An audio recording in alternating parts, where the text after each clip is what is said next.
Distinguished delegates, dear colleagues, Iran stands today amid the throes of an illegal war imposed by two bullying nuclear-armed regimes, the United States and Israel.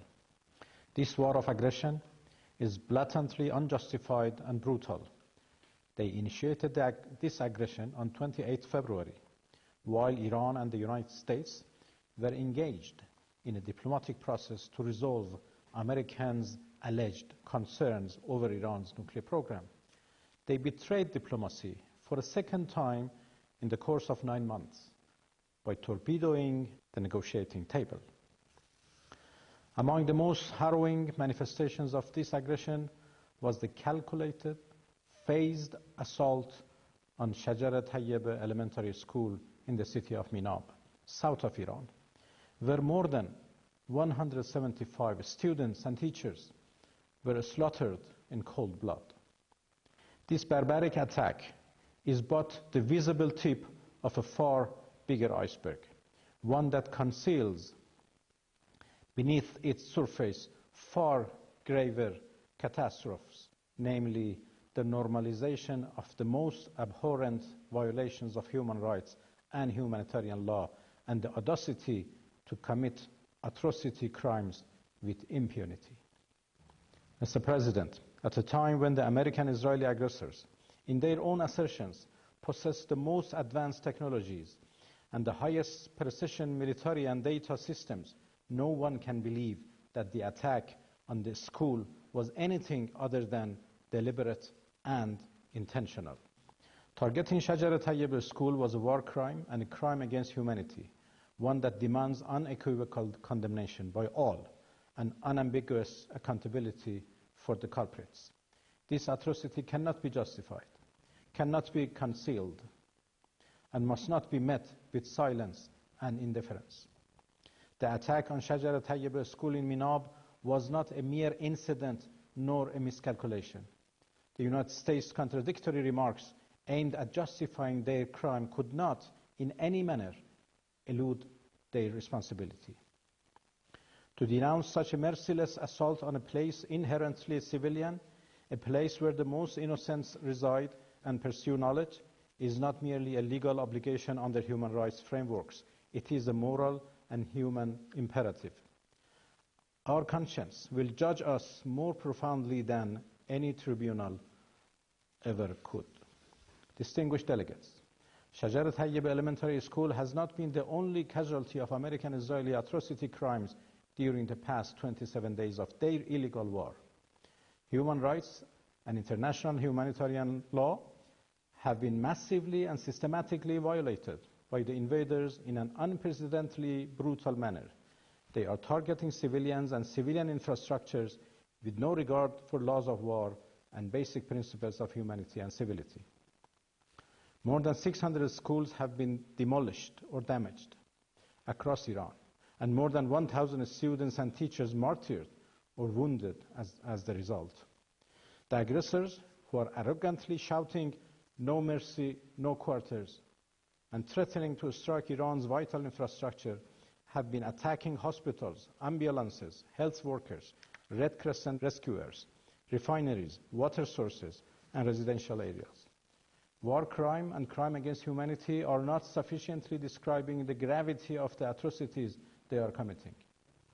The aggressors' targeting pattern, accompanied by their rhetoric, leave little doubt as to their clear intent to commit genocide. Distinguished colleagues, this unjust war of whims by the United States and Israel against the noble nation of Iran is the direct result of silence in the face of earlier manifestations of lawlessness and atrocity in occupied Palestine, Lebanon, and elsewhere. Indifference and silence in the face of injustices would bring no security and peace. It would invite more insecurity and right violations. The United Nations and the core values it embodies, as well as the overall human rights framework, are at serious stake.